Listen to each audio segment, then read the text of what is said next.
Thank you so much for that kind introduction. And as you have seen and heard, I'm one of those guys having the privilege to come here year after year after year, asking stupid questions. And my stupid question of today is, what is a book? I'm not sure if that is a question that you have asked yourself very often, despite the fact that all of us kind of make a living out of that question. And wait a moment. Yeah. This is the table of content that I prepared before we listen to another version, which is really asking seriously, what is a book? Then I have a case study of one of the most successful authors of the last few years. Then we dive, including a few numbers, I'm afraid, into the business of books. And then I ask again a stupid question, so what? Why should we bother thinking about this? Here is Blackbird performed the very old John Lennon and Paul McCartney song of 1968 in a live version with the audience really excited by Paul McCartney. How do I start that? I guess I need some help from, no? Yeah.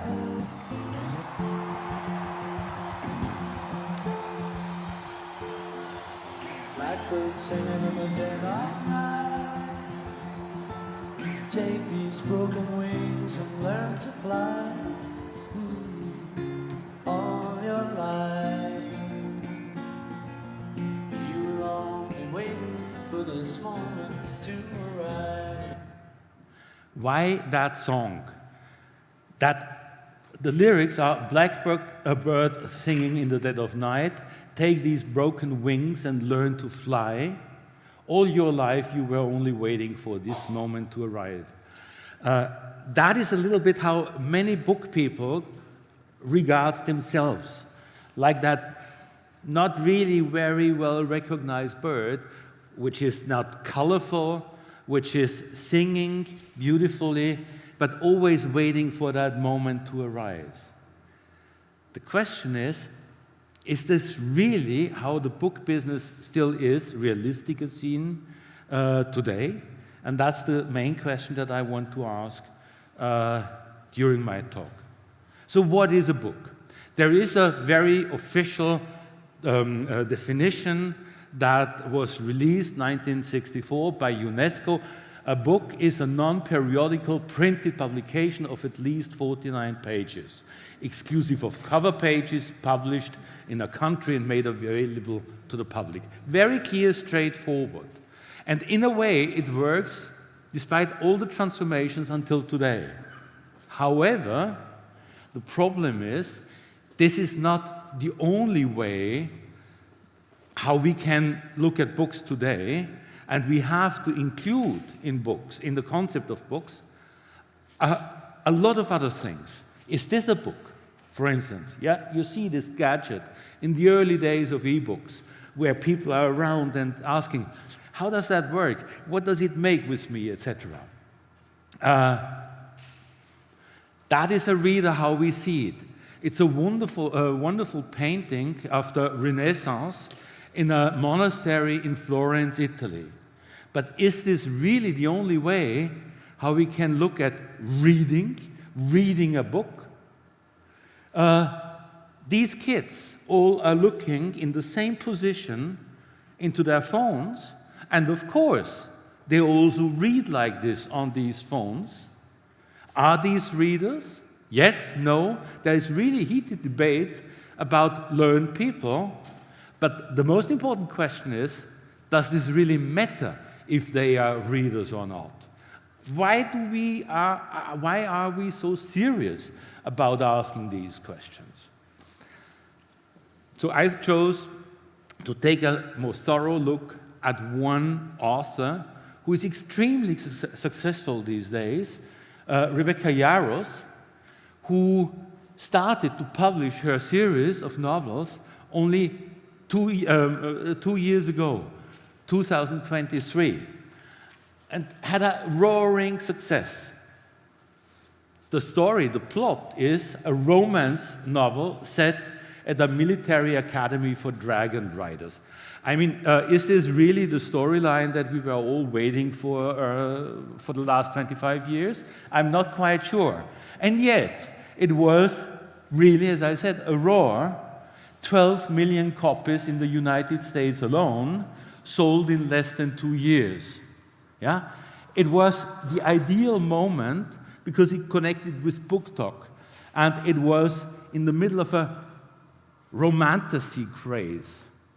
Did we all know the term romantasy 2 years ago? I'm asking, yeah? I wasn't aware of what is romantasy. And yet now everybody is talking about this, and the millions and millions are reading it. The third volume that came out half a year ago is the fastest-selling adult novel published in the last 20 years. It's not just the author and her books. It's very much about communities. So somehow, like in a hurricane, you are in the middle, and that is a powerful event. Yeah? It's, according to the insiders, a book with a very strong FOMO factor, fear of missing out. It's, according to the fans, compelling storytelling. But not everyone is seeing it like this. It's trash. And yet I couldn't put it down. It's popcorn fiction. These are books, yeah? And if we exclude that from our definition of what is a book, then we are wrong, I guess. What I was also interested in was, who is publishing this? Is this one of the big houses, one of the big five? Penguin Random House, Hachette, HarperCollins? No, not at all. It's a dedicated imprint launched a few years ago by only a team of women who, however, were very experienced in the book publishing industry and who were very much engaged in the feminist empowerment. And they brought that to market. It's a mix of very, very new and very, very old and traditional. It was something connecting suddenly with very, very contemporary debates. Emotional stability or the lack of it, therapy, medication, etc. So somehow romantasy and these states of minds have found a container to be relevant to us. Yeah? And that is suddenly the focus of the industry, to focus on that kind of genres. So the book, which is a container, as we saw by the UNESCO definition, is also a screen where we project all kinds of other stuff. And yet, it's full of failures. Yeah? When the first volume came out, there were copies where the printing was upside down, where the pages started with page 82 and not with the first page. There were the wrong cover on the wrong book, etc., etc. So it's also part of a world that somehow is not really standing upright, but is adrift and not always easy and certain to grasp. So that is a book at the same time by a writer who in fact represents very much the romantic version of the genial writer finding a life in writing books that we are talking about since the 19th century when we are talking about books, publishers, and writers. Yeah? It's this mix that I want to bring across and ask in the second half of my talk a few questions. How does that fit together, and why are we required to put that into new contexts that not always we bear in mind? Therefore, I want to take a few looks into the business of books as I see it today. What is the business of books? If you do these nice Excel charts, this would be how the book publishing industry loves to look at itself. Global book publishing is the biggest cultural industry, bigger than global film, of course, much bigger, more relevant, more heavy, more brainy than the global recorded music business.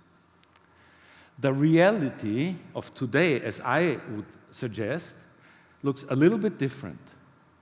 Global book, 137 billion euros or US dollars. The figures are not really accurate, and we always have a few competing figures, but it's rather realistic to say it's about 130, 140 billion euros turnover worldwide. It's smaller than film and TV production. It's even smaller than SVOD. SVOD, so streaming video on demand, the Netflix, etc. They are, in my understanding, very closely related to the book business because they draw to a good part on stories that either have been released as books first or stories, even if they are originally written for SVOD or a movie, come from the same tradition of storytelling that we are used to find around books. That is a chart that some of you may have remembered from my presentation here last year. This is a very broad and very selective and very arbitrary panorama of how I see traditional and non-traditional publishing enterprises being in the world right now. The red ones are the orange ones are the non-traditional ones. The green ones are the traditional publishing houses, notably the big five. And here, Amazon, we have no really statistics, but together with a friend, Thad McIlroy, who sits in San Francisco and is very knowledgeable in many things around the book business, having been a book publisher himself, together we estimated Amazon, if you combine everything from them, including Kindle, direct publishing, self-publishing, etc., at $3.5 billion. So they sit somewhere in between Penguin Random House, which is a little bigger, and Hachette, the number 2 consumer book publishing company, which are clearly a little smaller. Yeah? But interesting is Yuwen. Yuwen figures also as China Literature. It's a company in Shanghai, and they do the same as Wattpad is doing as a community for writers and readers. And just with that, they have a really realistic turnover reported. They're listed on a stock exchange of $1 billion US. So just Wattpad, yeah? Then we have things like Wattpad, 700 million now, belonging to a Korean parent company. The Tonys, we will come back to the Tonys in a moment. No, we have seen one. These are these little red boxes for the 3-, 4-, 5-year-old kids, where they can tap and say, tell me a story, and then it's either a story from a publisher or a story read or talked to the kid by the parents. These are all books, in my understanding, and Storytel has 300 million revenue worldwide by their expansion. The Tonys are even bigger. They are very strong in the US now, 350 million euros turnover per year. So this is the universe which is opening up to various dimensions and other industries.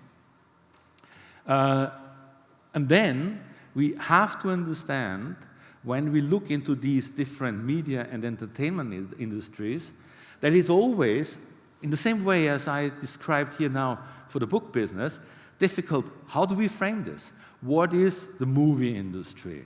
Is this just the box office? Is this the production, much, much, much bigger?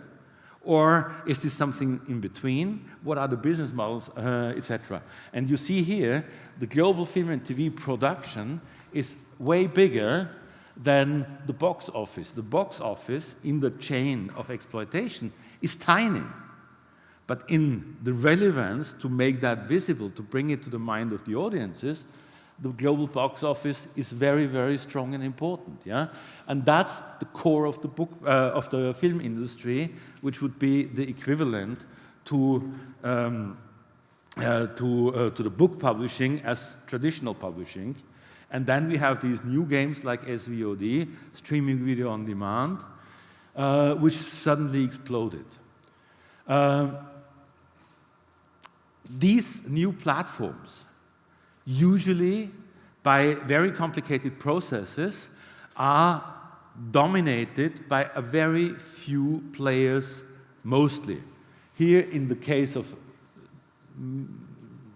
filmed entertainment, you see Amazon Prime Video, Netflix, and Disney Plus are representing the major part of these industries.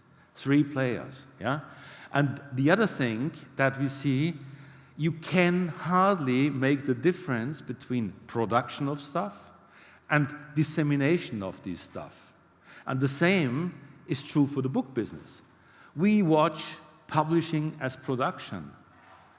Not a good idea. It's too narrow, and you cannot really distinguish in Amazon, in Netflix, in Spotify, between the production and the distribution. There are very integrated value chains that have emerged in all these industries. Same thing applies to the music industry. Yeah? The global recorded music had such a curve over the past 25 years. There was that implosion when piracy and first online streaming occurred, and then piracy occurred, and then it recovered. But the global recorded music today is only a fairly small part of the music industry. Remember last year when all the Swifties had invaded Madrid at the same time as we had to find a few empty beds in the hotels aside. That's much more than the global recorded industry. And again, with Spotify and a few others, a few players in these platforms really run them, own them. If we do such a breakdown of the book publishing industry, we have a similar picture. We have, as we saw, global book publishing, all categories. That includes academic, that includes children, that includes educational. It's about 130, 140 billion euros worldwide. The top 47, it used to be my top global 50 publishing companies worldwide that I list every year, represent more than half of this. The top 10 among those top 50, again, represent half of the top 50. So we have a very high degree of consolidation. The top 10 mostly consumer book publishing companies worldwide are tiny. Remember the same thing with the movie industry. Yeah? That's what we have in our mind, predefined as the film industry, box office, or the publishing companies bringing us the Dragon, the military academy of the Dragon Riders. They are tiny in as a part of the complete cake. And one company, Amazon, having a fairly big chunk. The consolidation in book publishing, however, is much smaller than in the movie business or in the music business. So we are still a fairly open and diverse industry, which is a quality. But it is a quality that we would rather have to think about carefully to maintain it and not going down all the road to more consolidation. And that's my last of these statistics slides, which is perhaps one of the most surprising ones, in my view. You see these top 10 mostly consumer book publishing companies by comparison to the global manga market, the webtoon market, and the audiobook market. Yeah? So you see that the space occupied by those biggest entertainment players in the book business has only a little bit of more nudge, more size, more volume than the new areas, which are bringing serialization, illustration, visuals to the book. Or in the case of the audio markets, also listening in a competition to reading.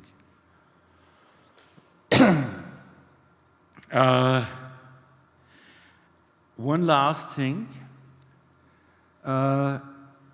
When we speak about the book business, and even about the dragon riders, etc., we always think author, publisher, retail chains, and then the readers.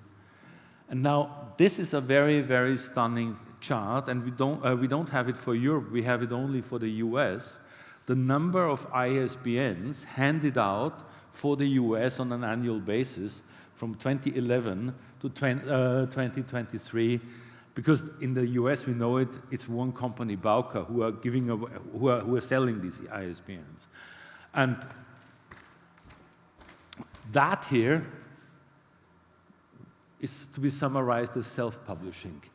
That one is not a mistake. I looked it up because when I was reviewing my slides last night, I thought, oh, I made a blunder. I had a wrong statistic. No, there was one self-publishing company buying so many ISBNs in 2019 at Bauka that it skyrocketed their number for that year.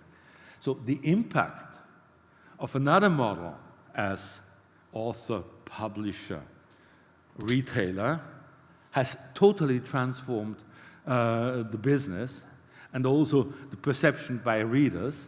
And for Europe, of course, that might be a little bit less radical, less momentous, but the basic pattern is the same.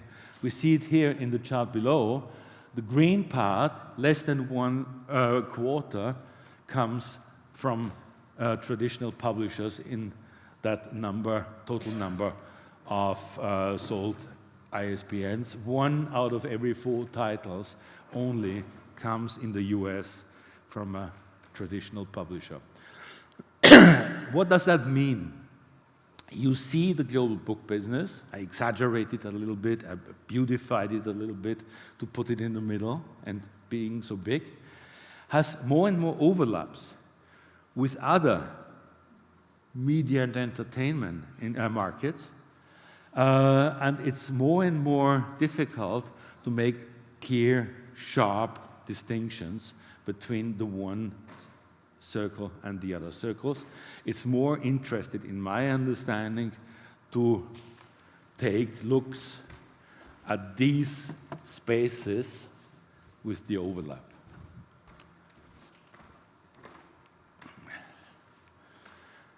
So one big thing, when we look at it, what is a book and what is the book business?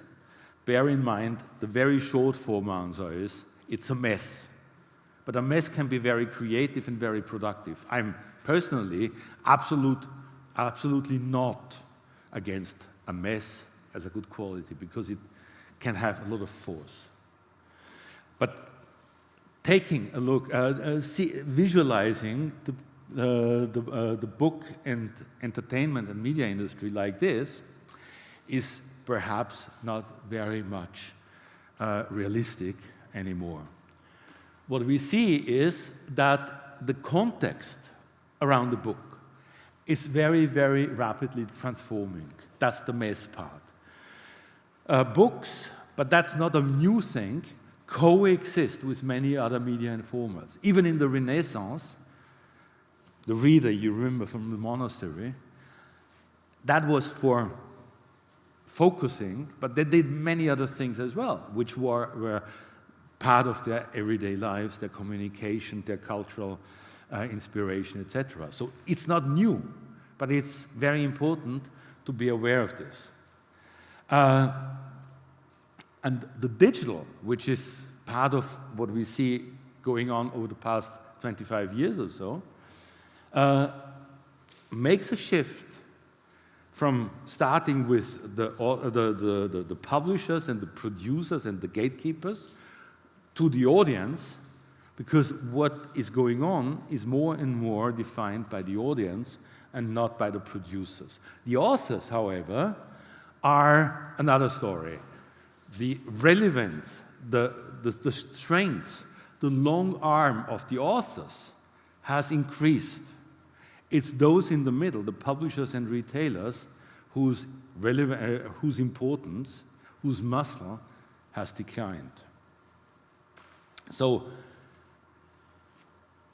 the book has clearly qualities, and we should explore them and take them seriously, but it's not all. And the Blackbird is singing really a great song, but it's not that beautified image having that one only good song-singing bird in the dead of night doing all the work. Yeah? So they don't just sing at night. They are just birds. Go into a garden now in May. Yeah? Listen to all the birds and then have a thought how many birds are singing in that garden. So what? Why does this matter?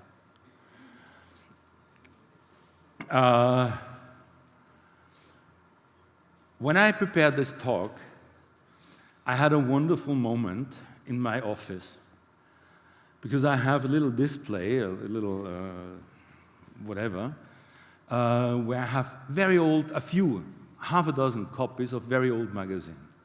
The Face, the New York Review of Books, Titanic, which is a satirical legendary German magazine. And in the one copy of the New York Review of Books of April 2000, I had totally forgotten that there was an article, an essay by Jason Epstein, a legendary New York editor of Random House, who in the year 2000, 25 years ago, a quarter of a century ago, wrote basically the main insights, what is making us reframing our perception of the book business. There will be name brand writers. Yeah? Agents and business managers may become their own, the writers will go into the driver's seat, hire managers, and become their own publishers. April 2000, self-publishing. Yeah? New forms of production. He anticipated the entire digitization of the value chain. New technologies, and that is the most important thing, a wilderness of choice. Soon, writers and readers will meet again on a worldwide village green, where writers may once more beat their drums or hire Weems to drum up business for them. Yeah? And the readers can mingle at leisure and talk at length. That's exactly the situation that we have, driven by digital transformation. The Kindle, as well as the iPhone, were brought to market by Apple and Amazon in the year 2007. And somehow I had a good moment, because I tried to understand, what does this mean? The Kindle reading device, Kindle Direct Publishing came together with the e-reader, the device, to the market in 2007. And I thought, that is ripping off, this is going to rip off the covers of the book. The book will come into a stream of utilization, etc. And buying a book will be only one way of accessing it, and accessing it will be with subscription, etc., very, very relevant. And that will change and transform the industry. Was not all wrong, this observation.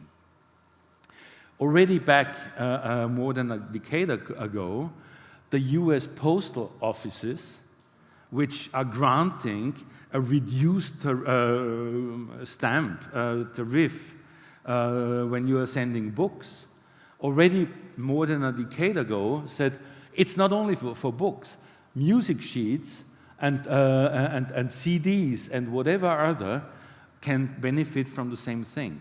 So when we are here discussing why that is relevant, it has also very hands-on things, aspects like saving money with the postal services under the requirement that it's consistent with the definition of what is a book. The bird has also a very economic dimension. But then comes reading. And the thing about reading is that very, very relevant academic people, like Miha Kovac, a good friend of mine for many years, have started reading and are very, very clear that long-form reading, the reading of books, has a very strong and relevant cognitive and cultural relevance for fostering abstraction, critical thinking, empathy, cognitive patience. So all these qualities that we need to have a good life together in a society. Yeah? And I was having, when I prepared that talk, I thought I must go back to all these books and articles that Miha has shared with me and review them and understand better what fits to his very strong and clear definition of what is good reading, important reading. And I asked him about how is this about oral traditions, storytelling under the tree before the book has emerged, etc. Or is romance and stuff like this, is this relevant and is this consistent with the highbrow notion of books and that he has in mind? And what about audiobooks, oral storytelling? That's Miha. Genre fiction. Do they count? Well, let's start with audiobooks. They're wonderful. They make literature accessible in new ways. But no, listening is not the same as reading. Cognitively, it's different.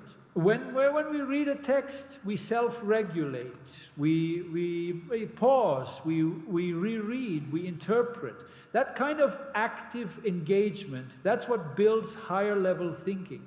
With audio, the flow is continuous. We follow, but we don't always process in the same depth.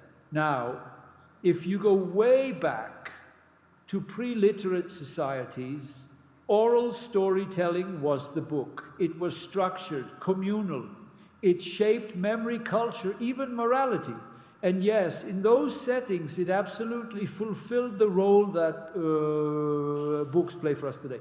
But in our world, it's reading, text-based reading can that we carries stop those the functions sound? Across schools, okay. libraries.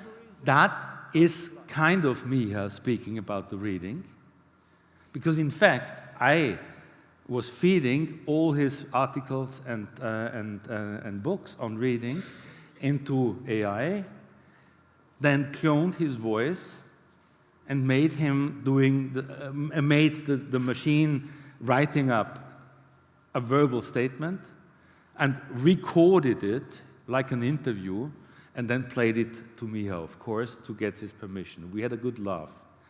But why I'm, it was clear, it was not wrong. It was, of course, exactly the opposite of the proper process, of him being in command of what he's saying, It was a machine that reproduced it, and there were some inconsistencies where he said, no, wait a moment. I would avoid, and that's the original me here now, I would avoid comparing audiobooks with narrative structures, etc. He thinks audiobooks are not the same as books because reading and listening are two totally different processes in the brain, etc., etc.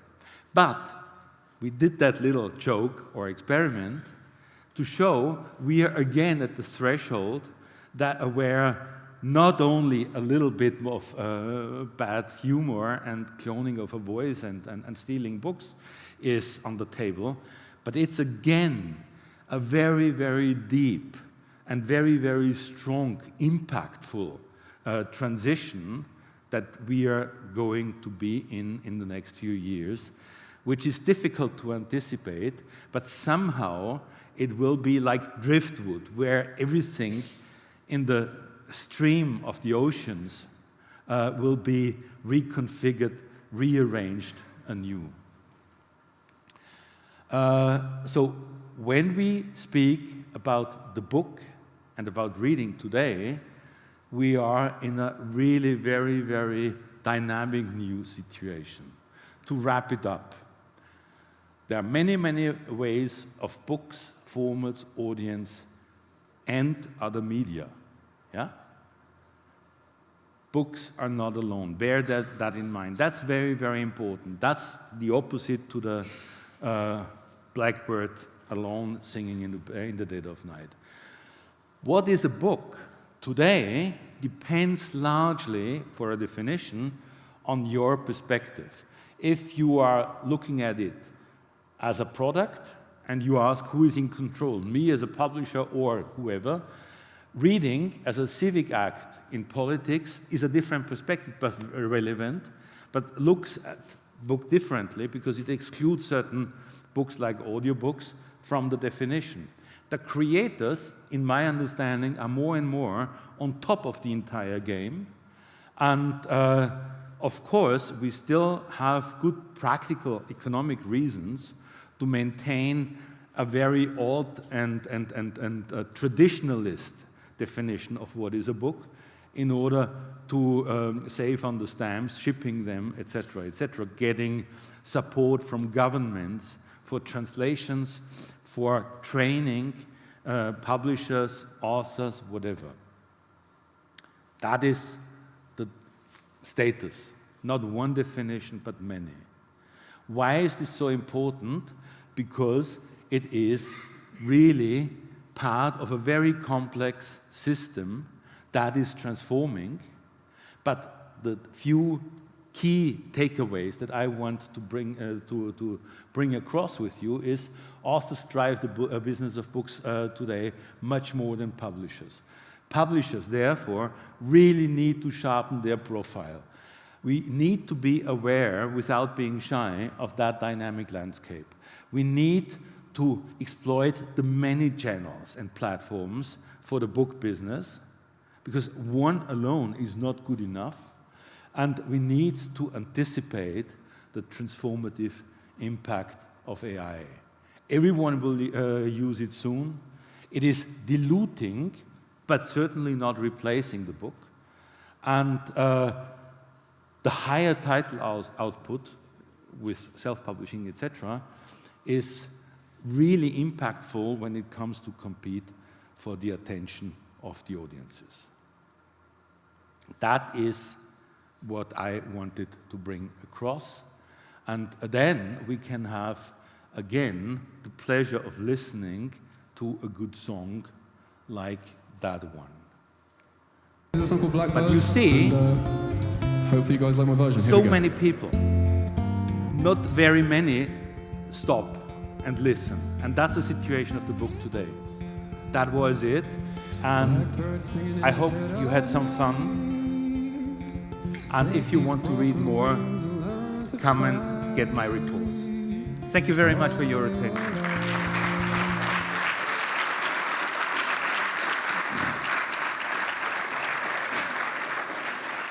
Once again, Rüdiger, this was really inspiring, as you always do.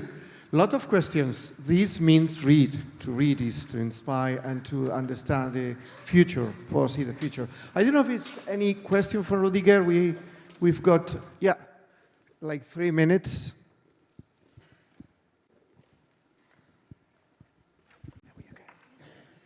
Thank you. Hi, thank you for the interesting talk. I wanted to ask, given that, as Miha Kovac said, that audiobooks are not really books because the listening process is different than the reading process, I wanted to ask, what would you recommend to overcome this problem? Like, is it a problem of the way we name? Is it a problem of categorization or understanding these two different products? First of all, I don't think it's a problem. Okay. It's a fact. Okay. Yeah? We like it, we don't like it, it doesn't matter. It's a fact. Number two, as I showed in that second last chart, there are many angles to look at a book. And that, if you are a publisher, a reader, a printer, an audiobook producer, a speaker, changes how you see the book. And as a reader or a listener, it's absolute your valid choice what you want. Yeah? Only when we discuss it as a market, when we discuss it as a business, be aware that it is more than one thing. And I would never want to, with force, try to consolidate this. I think having that leisure, the liberty of understanding that's a mess of many things is more of a benefit, more of a value than as a curse. Is this an answer? And that includes audiobooks. Of course, they are a part, because the storytelling, I have some differences with Miha Kovac understanding. For me, podcasts and audiobooks are indeed much closer to the storytelling under the baobab tree, the oral tradition. He is more stricter for some very clear reasons. But this is part of the same storytelling sphere. So in READMAGINE, we talk about reading and books. And I have to say, I'm forced to say that Miha has been my only ally in this discussion in the European field. And we finally got the result that we were looking for when asking about reading behavior reports. We exclude listening audiobooks as a way of reading. And Miha and myself, we were allies in this, in this battle. So I'm going to fly to Norway this weekend to discuss with Miha about the link between reading and democracy, which is another thing that you also mentioned. Is any other, just one question? We have time for just one. Okay, Enrico. Hi, thank you very much, sir. This is super marginal, but did really a single company spend, and I think I'm being conservative, $25 to $50 million in ISBNs in 1 year? Was that like the biggest money laundering scheme of this? I can only quote properly, yeah, mindful. That was reported by Publishers Weekly, and in the article, there was a table, and I just copy-paste the table with the numbers. And in the article, I guess it was Jim Milliard who specified that peak was due to one self-publishing company buying so many ISBNs. But maybe after the first million you don't pay anymore, I don't know. Okay, thanks. It was mind-boggling to me. Yeah? But obviously Jim, whom I know, who is a very serious reporter, asked the question to Bauka as well, because he had the same reaction as you, Enrico, and myself. Thank you so much for your attention.